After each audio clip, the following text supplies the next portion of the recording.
agora a gente fala de esporte. Claro que o assunto desse início de semana é a estreia do Brasil. Bom dia, Suzana. Bom dia a você, Karina. Bom dia quem acompanha a gente ao vivo no esporte. Não tem como falar de outra coisa. Tivemos aí o primeiro jogo da seleção brasileira na Copa 2026. A gente até conversava antes do intervalo que não foi a estreia que a gente gostaria. Um empate de 1-1 contra o Marrocos, mas demos o pontapé inicial. Agora a gente espera a recuperação, né? Agora a gente vai torcer pra uma coisa melhor, hein? Porque acho que a gente criou muita expectativa para esse início, né? E a gente estava querendo, claro, logo de largada, né? A vitória, com certeza. Né? A gente queria largar com o pé direito. Mas, assim, o empate não é ruim. Podia ser melhor, mas a gente segue acompanhando porque já tem partida na sexta-feira. Bora lá. Bora lá. Mas a gente começa o esporte dessa segunda-feira falando dos catarinenses, porque lembrando que só a Série A do Campeonato Brasileiro para durante a Copa. Série B, C e D continuam em competição e tivemos 2 catarinenses pela Série C do Campeonato Brasileiro. O Figueirense jogou fora de casa e venceu o Floresta por 2-1. Já o Brusque jogou na Arena Simon e perdeu para o Santa Cruz por 1-0. O Brusque aí que teve a invencibilidade cortada pelo Santa Cruz. E a gente vai ver como foram essas duas partidas. Dá só uma olhada. Na partida entre Floresta e Figueirense não faltou emoção para o torcedor alvinegro. Os donos da casa abriram placar aos 38 do primeiro tempo. Na cobrança de escanteio, o zagueiro Afonso cabeceou livre. Igor Gabriel tentou defender de mão trocada e acabou empurrando a bola para dentro do próprio gol. No início da segunda etapa, pênalti para o Floresta. O atacante da equipe cearense foi para a cobrança e o goleiro alvinegro defendeu.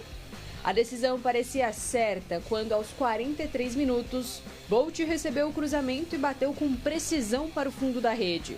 O Furacão pareceu reagir e foi em busca da virada. Aos 49, Yuri dominou de peito e fez um golaço de bicicleta, carimbando a vitória alvinegra. Com o resultado, o Figueira chega a 14 pontos e está na 11ª colocação. 1 ponto a menos que o Santa Cruz, que fecha o G8 da Série C. Essa é a segunda vitória consecutiva do time do Estreito, que agora se prepara para encarar o Ituano no próximo sábado, também fora de casa. Na Arena Simon, o Brusque perdeu para o Santa Cruz diante da torcida. O único gol dos visitantes foi marcado por Edson Miranda nos acréscimos da segunda etapa. Após cobrança de escanteio, Raimar desviou na primeira trave e Edson apareceu para completar, decretando a vitória no apagar das luzes. Com o resultado, o quadricolor permanece na vice-liderança com 18 pontos, mas a tabela de classificação pode ser alterada até o fim da rodada. O próximo compromisso do Brusque será contra o Floresta no domingo, em casa. E temos outros 3 catarinenses em campo nesta segunda-feira, olha só. O Criciúma recebe o Ceará no Heriberto Wilson às 9 horas da noite. O Tigre ocupa a 7ª colocação na tabela com 20 pontos. Além disso, está a 9 jogos sem perder na competição. Quem também entra em campo pela 13ª rodada da Série B é o Avaí. O Leão da Ilha joga fora de casa contra o Londrina, também às 9 horas da noite. A situação do time azurra é complicada. A equipe abre o Z4 da 2ª divisão e precisa de uma vitória. Já pela Série C do Brasileiro, o Barra fecha a 10ª rodada às 8h30 da noite. O Pescador joga fora de casa contra a Ferroviária.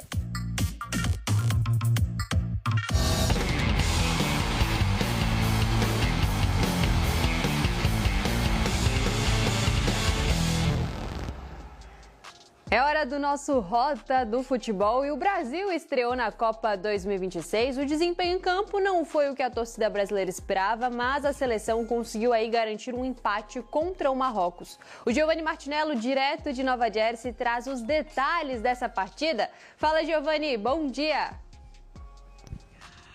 Oi, Susan, bom dia para você, uma saudação para todos que nos acompanham. Voltamos a falar aqui de Morristown, seleção brasileira que volta a treinar nessa segunda-feira depois do empate frustrante na estreia da Copa do Mundo, 1-1 contra o Marrocos no sábado no MetLife Stadium. Não pelo empate, afinal de contas, o Marrocos é uma boa seleção, chegou entre os semifinalistas na última Copa do Mundo no Catar há 4 anos, mas pelo futebol apresentado pela nossa seleção, né? Um primeiro tempo muito ruim, O Marrocos poderia ter feito mais gols até do que fez 1-0. A seleção até buscou um empate numa jogada individual do Vini e a partida terminou empatada. Vini Júnior, que aliás foi escolhido pela FIFA como o craque desse primeiro jogo do Brasil na Copa do Mundo. Golaço dele, jogada individual belíssima. Bom, o Brasil volta a treinar hoje, 5 da tarde aqui no horário dos Estados Unidos, 6 da tarde no horário do Brasil. E aí já se preparando para a segunda rodada. O jogo é sexta-feira na Filadélfia, 9h30 da noite no horário do Brasil, contra o Haiti.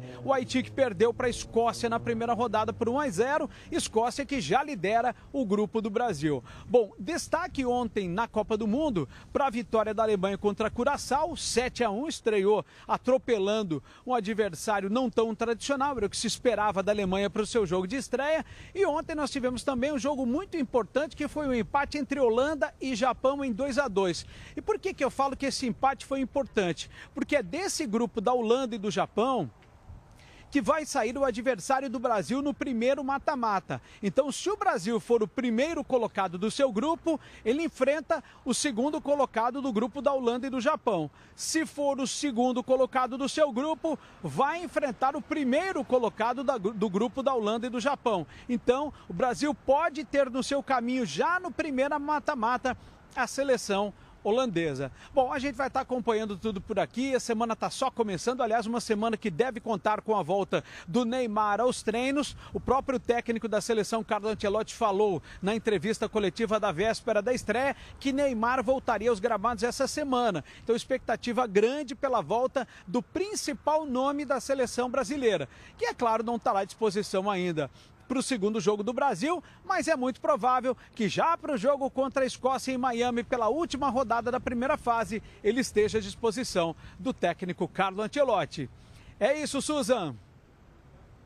Valeu, Giovanni Martinello, direto de Nova Jersey, no nosso Rota do Futebol. O Neymar que acompanhou ali, né, a partida do banco, tem a expectativa, o torcedor brasileiro tem a expectativa para que ele de fato jogue pela seleção ainda nessa primeira fase, e a gente vai acompanhar tudo de pertinho. Mas olha só, para fechar, temos uma tetracampeã no jiu-jitsu. A Jade garantiu o lugar mais alto do pódio no Campeonato Brasileiro Criança 2026 da Federação Internacional de Jiu-Jitsu Brasileiro. Além do título, a jovem atleta ainda foi graduada faixa amarela. E olha só, ela mandou um recado pra gente, vamos ver. Fala galera, beleza? Aqui é a Princesa Jade. Hoje eu tô aqui no Brasileiro e tô muito feliz. Fui campeã a 4ª vez e troquei de faixa, tô muito feliz. Realizei mais um sonho, sei que tem mais por aí na carreira e rumo à faixa preta. Jade, que você tenha muitos outros sonhos realizados, viu? Parabéns pela conquista, continue fazendo muito sucesso no esporte e representando muito bem a capital catarinense e o estado como um todo, viu, Karina? É muito bacana a gente ver esses jovens talentos fazendo sucesso Brasil afora e até internacionalmente. A Jade, como ela diz, a princesa Jade, brilha com certeza nos tatames. Colecionando medalhas aí, coisa linda de ver, né? Olha só, ela vibrando aí com a conquista e a gente vibra juntas, né? Aqui com ela, que é realmente que ela tem muitas conquistas pela frente e que chegue lá na faixa preta, a gente vai estar por aqui acompanhando. Com certeza, agradecer também a mãe da Jade que mandou esses registros, super orgulhosa da imagina. filha, com certeza, e a gente vai acompanhar os novos desempenhos dela também nos tatames. E amanhã estamos de volta com outros destaques do esporte, agora sim acompanhando o Brasil na Copa 2026. Tem jogo sexta-feira contra o Haiti e aí sim a gente espera uma vitória, Karina.